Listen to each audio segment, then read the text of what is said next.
Well, one of the most talented and brightest lights of Australian television sadly faded over the weekend. After a long and brave battle with Alzheimer's, the unmistakable Jeanne Little passed away, and she left an incredible legacy. She was a fashion icon, a gifted entertainer, and of course, a Gold Logie winner. So today, we want to celebrate all that is and was Jeanne Little, and we've got some very special guests to help us. Please welcome to the show Jeannie's daughter, Katie, and our very dear Carlotta. Hello, everyone. Katie and Carlotta, thank you for being with us. Katie, first of all, on behalf of the show, I really have to tell you how sorry we are for this massive loss, and we're grateful that you can celebrate your mum on this show today. And look, we are going to celebrate your mum. But before we do that, just tell me, was what happened on the weekend with her passing a bit of relief? She's been suffering from this for a long time. It's sad, of course, but do you have some form of relief? Sad. It's not. I just think, God, what a relief. You know, poor mum's been living with Alzheimer's for over 10 years. And so, I'm still in shock, to be honest, because you kind of think in your head this is going to go on forever and ever. And I was not expecting the phone call. It really, really took me by surprise. But now I'm kind of getting my head around. I'm thinking, this is like celebrating mum's life. Finally, we can stop, going through this horrible decade of depression and actually, think, mum's not fading like a star. She's going out like a supernova. So, crack open the best champagne and celebrate her. Well, I love that. I love that, Jeannie. Sorry, Katie. My gosh, do you get that all the time? All the time. Well, you are so much like your mum, but I know you're saying it's a relief and everything like that. But when the diagnosis first happened and you were dealing with that, God, that must have been hard. It has been a journey, as they say, and it does put it in perspective. When I look at my daughter and I think, gosh, mum was diagnosed when Charlotte was sort of only about 2 years old, and now she's 13, a teenager. She's like taller than me. So that kind of puts it in perspective, the time frame. So, Katie, when did you first notice that something wasn't quite right with your mum? I think that's the hardest bit, is that, after mum got diagnosed, and I didn't have any personal experience with Alzheimer's, so I had no idea what we were in for. And I think because of mum's, ditzy, fun kind of habits of, calling everyone darling, all the time and stuff like that, she'd come over to sort of help me because I was sort of, holding a baby and pulling my hair out, well, with a toddler as well.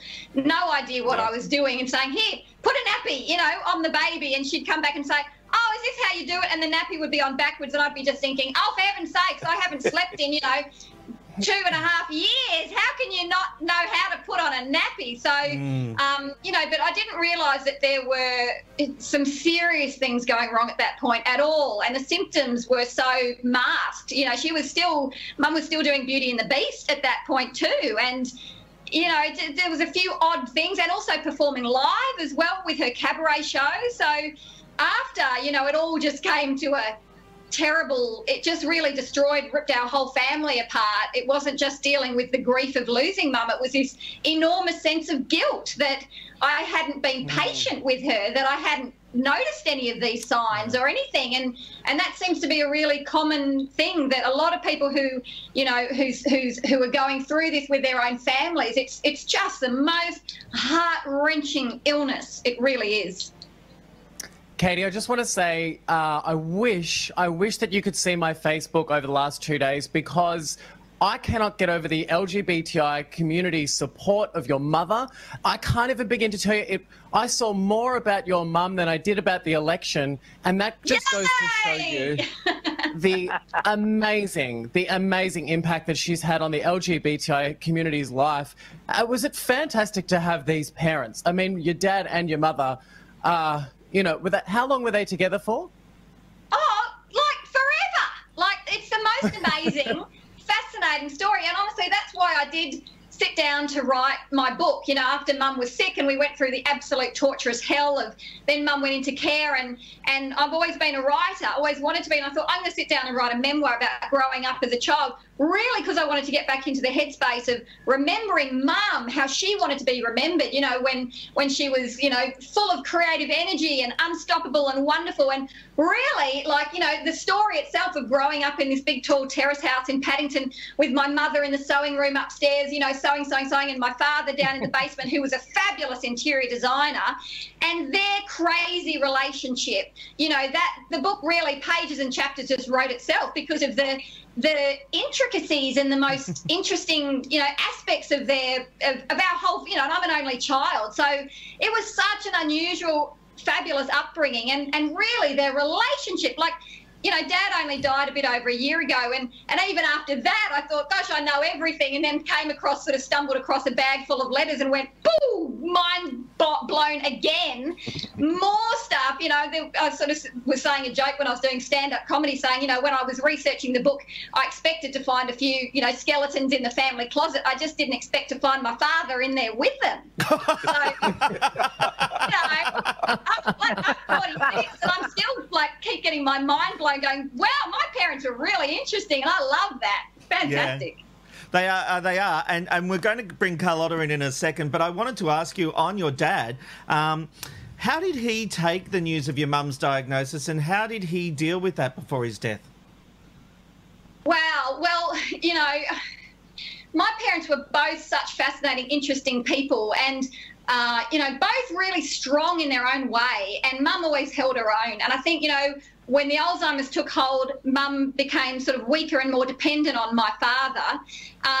You know, even she'd sort of start saying a sentence and he'd sort of finish it for her. And that often happens with Alzheimer's and dementia too. And the problem is, you know, the balance, it just sort of went out of balance. And so Dad became, you know, quite controlling of Mum, which, you know, and then when Mum got sick, you know, they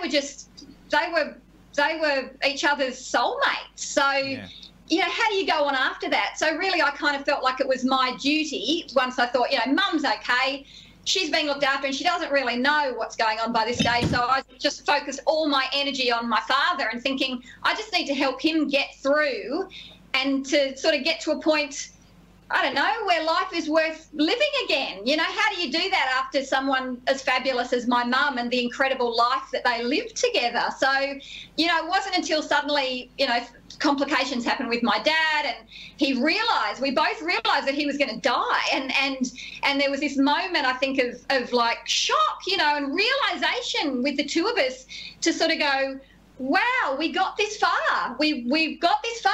I know it wasn't easy and it was difficult and strange, but we did make a bit of a life, you know, and muddled through for 10 years of, you know, a life after, you know, living without Mum. Yeah. That's a long time. Well, look, Jeannie, of course, had a very interesting start to television. It all happened on the ratings juggernaut, the Mike Well Show. I don't know if people remember how big this show was. 3 people had dropped out, so Jeannie was called in at the last minute, and the rest, they say, is history. She went from dressmaker to national TV star. Everyone loved Jeannie, and it was only 2 years later that she won the Gold Logie. Have a look at this. Pardon me, I think I've got feather balls in my throat, I just think Mike was who we all adore. Oh, Katie, what a joy! What a joy she was. And you know the story of that too, because it's so funny. And it is like a true life Cinderella story that literally a guest, you know, dropped out of the Mike Well Show at the last minute. And so the people behind, you know, just went through the newspapers and saw a photo of Mum in a maternity dress she'd made for herself, trying to look a bit hip and cool and not boring, with marching elephants going over the stomach, and went, she looks fun, stick her in a taxi and bring her in. And so Mum had never been on television before, and she was just a, you know, a humble kind of bit of a crazy dressmaker. And they sort of dragged her in, threw her onto the television, pregnant with me, like 9 months pregnant with me. And Mum sort of had never watched daytime television, said, oh, gee, Mike Walsh is very camp, isn't he? Not knowing that he was away at the moment, and it was actually John Michael Housen who was filling Mike Walsh. And honestly, I swear to God,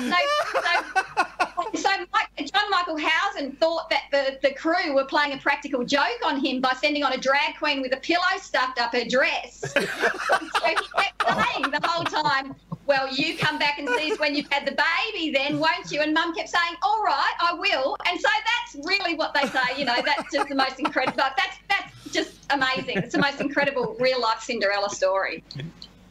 Katie, what an amazing story. I can't believe, I mean, I can believe that she was like a duck in water with television. But look, she once said that her life was one of the most exciting that it could have ever been. But then I just want to know, through the lens for you, what was it like for you having Jeannie as your mum? Well, I think that's chapter 3 in my book. That's the story. That was the question I always used to get asked. What's it like having Jeanne Little as your mother? And I'd say, you know, well, you get woken up at 7:30 in the morning every morning for school by Jeanne Little and see how you like it.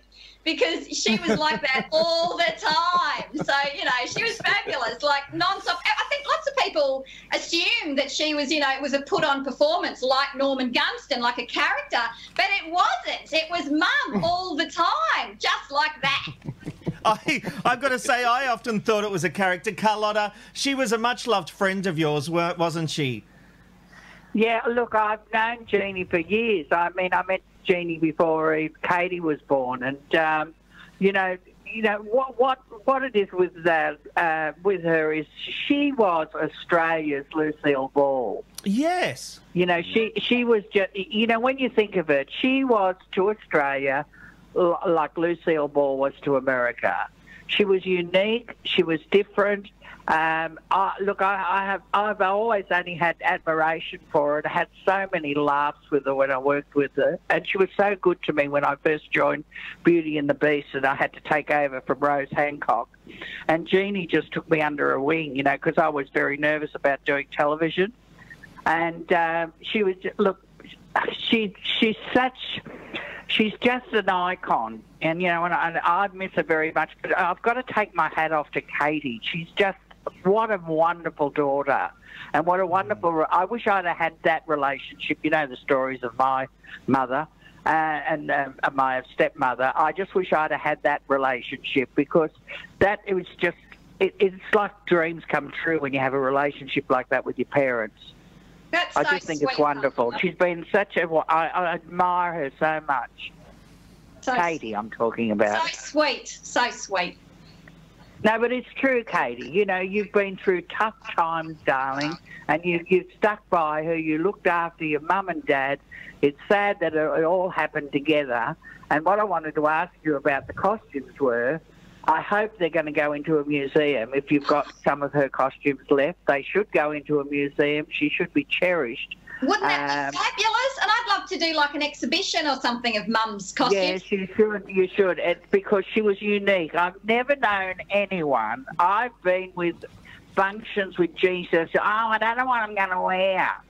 And then all of a sudden she gets on that little banana and off she goes, and she comes out with the best, honest to God, she could make a dress out of, well, she did, out of toilet paper roll. It is insane, isn't it? I don't think everybody, you know, knew either that Mum, you know, designed all her own stuff and made everything. Those crazy hats.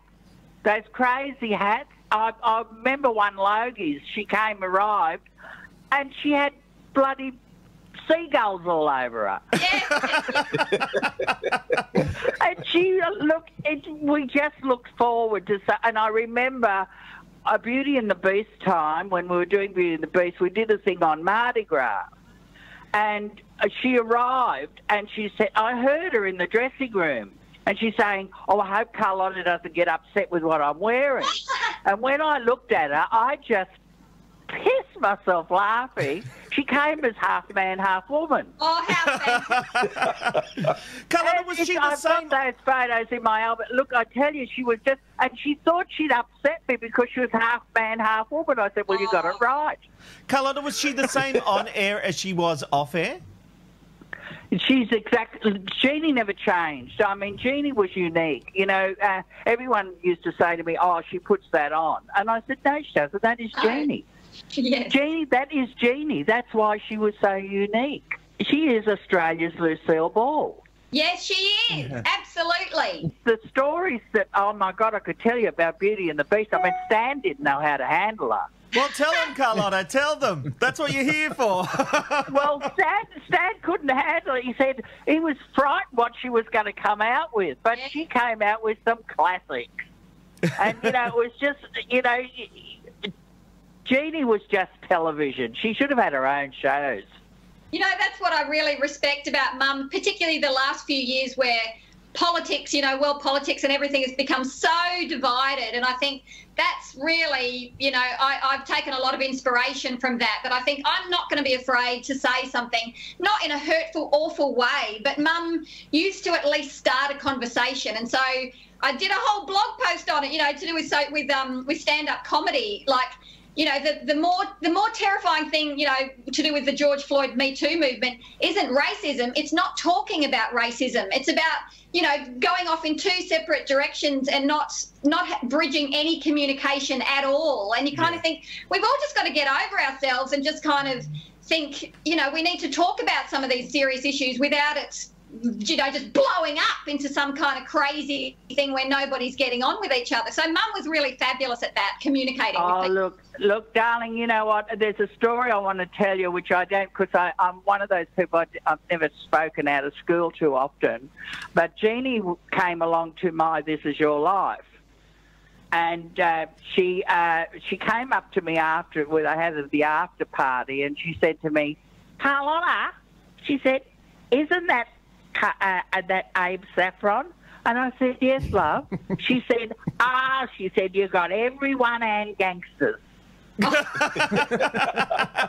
just wet myself laughing because that's the way she was. That's the way she was. She had such a dry humour, and I loved it. Yes. Carlotta, I just love the fact your Jeanne Little impersonation is the same as my impersonation of you. Darl, what you doing? No. I'm sorry, honey. Rob, do me a favour. Do not do impersonations. Oh, no, he sounds like that Tasmanian girl. What's her name? Reggie. Reggie Bird. Reggie. No, you sound like Reggie all the time. Yes, they're the same impersonation. There is no difference between my impersonation of Reggie and you, and now Jeanne Little I can do, apparently. No, but I'll get over it.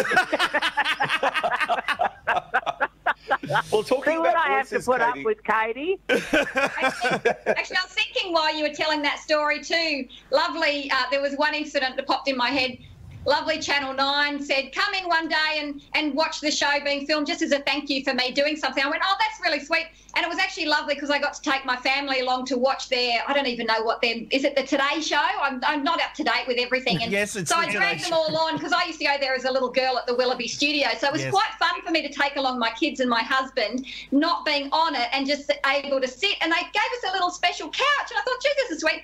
Anyway, little Hunter, who's sort of 8 years old, was sitting beside me and sort of pointed across the room and was looking terrified. And I sort of said, what's the matter? And he said, oh, is that Donald Trump? Because there was this man in very, very bright orange foundation, and it was Richard Wilkins. Laughing. We had to sit there going... So it runs in the family. Well, And I tell you another thing about her, Katie, what a lot of people don't know, she was a fabulous cook. Yes, she was. Oh, my God. You know, she used to give me recipes, and I remember I sent a picture of it. We eyed her, and when we went to lunch one afternoon, and she did this salmon. I can't begin to tell you, and it was done with cheese and cream. Unbelievable. There's a photo of it. There's a photo of it in that photo I sent Rob. Yeah, we've got it up. I couldn't believe what a great cook she was. Did you ever get to eat the 1,000-layer cake? Was it 1,000-layer cake? Love. 1,000-leaf Yes, cake? love. Yeah. Gastronomic delight. Yeah, heart attack material. Unbelievable cook, and a lot of people didn't know that about her. Yeah. Actually, Mum and Dad used to put on the most incredible dinner parties, you know, and they'd prepare to do it for sort of several days coming. You know, Dad being the interior decorator would have sort of the table spread out, you know, like this incredible sort of Botticelli sort of painting or something, you know, with flowers and this and ornate sort of silverware and plates and, you know, incense and candles and music. And then in the kitchen, you know, ramping up, it would be like sort of, you know, a French galley style with sort of saying, Jeanne, I haven't finished with that. What have you done? Give me that. And Mum saying, you know, putting stuff in the pot, trying to get ahead of the washing up, sort of, you know, washing up. And Dad be going, what have you done? I haven't finished with that. And Dad, you know, Mum would be saying, oh, all right, you know, I'm just trying to finish it, get out and all this stuff. So it was these are the memories I have of my childhood. It was crazy. And me being a child too, this is so funny as well. You know, being born in 74, so, you know, that's sort of late 70s, early 80s. You know, if they were cooking something fabulous that required poppadoms, I'd be there in flannelette pyjamas, you know, frying the poppadoms in hot oil. So it's a miracle that I didn't die several times over. Listen, I want to know, Katie, who eventually cleaned up that sewing room of hers? Oh, my God. oh. That was like a tornado, it is. Yeah, and that's sort of like, I just sort of feel like the last... But I loved it. I loved it because, I'd go out with her occasionally, you know, a function or something or anything, and all of a sudden she'd see something in the on the table that was left over. Yeah. And I said, what are you putting that in your bag for? I can use it She said, for lace. that'd make a brilliant hat. Yeah. Actually, anyone who's read my book too, there's a whole chapter dedicated to our cleaning lady, Mrs. Cairo, who only for a couple of months. And so if you even mention that name to anyone, they'll fall over laughing and go,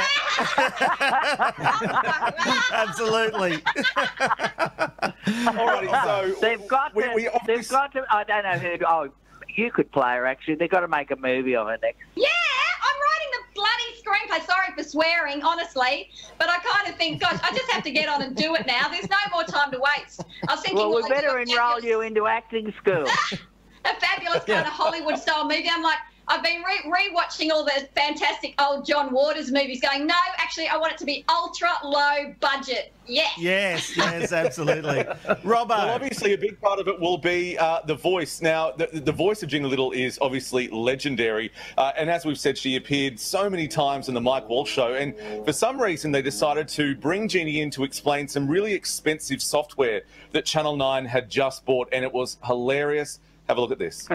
And truly and honestly, darling, I do know all about it. Okay. First of all, darling, Telepol is a computer. If anyone saw 2001, you know what I'm talking about.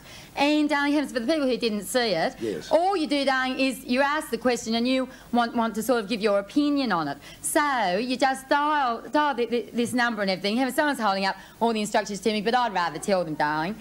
You just dial this number and a voice says... Now, darling, it doesn't say darling, it says, just say yes if you mean yes, after a space of time and everything like that, and then if you say no, no, darling, and then it says, if you're voting no, after I say no. But, darling, if people phone up and the voice says, are you voting yes, and you... say, no, I'm not, you will have voted yes. Won't you? We'll ask a member of the audience to just recap on what Jeannie said. The lady, fall from the end there in the floral dress. Madam, I saw you paying enormous attention. Just explain it to us, as you understand it. She says no, so... If you say no, she's feeling my line. No, it means yes. If you say no, it means yes. That's bad, isn't it? Well, what if you wanted to vote yes? How would you vote? I'd say no. and look, I love seeing all the old footage of of Mum and Mike, and then all the fabulous sort of live audience too. And I couldn't hear the audio in that clip, and I think that's the only time I've ever seen my mother on mute. So that. We haven't routed our audio properly. Sorry, Katie, but she was very cheeky. I've got another clip, and these are all courtesy of the National Film and Sound Archive, which your mum made such an impact. They've got a whole page dedicated to her. Yeah. Let's have a look at this next clip. The tower is spectacular, isn't it? Darling, this is the biggest erection in Australia. Now, That might sound like something that you wouldn't even blink at today, but back then that was a very rude joke. Outrageous! Yeah. I still think of that every time I see Centre Point Tower too. Like that line pops in my head. Probably not called Centre Point anymore. It's probably been sold off to the highest bidder, but I still think of it as Centre Point. I think people of our generation all do. You know, like I think it's AMP Tower or something now, but it'll always be Centre Point Tower to me. Me too.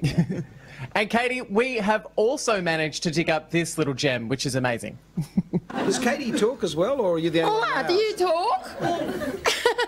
Mummy talks a lot, doesn't she, Katie? Yes. Yeah. See, she hasn't had time to learn, darling. No. Say darling for me. Hello, darling. Come on. Oh, right, come on, let's start. Mama says no play. This is a work day.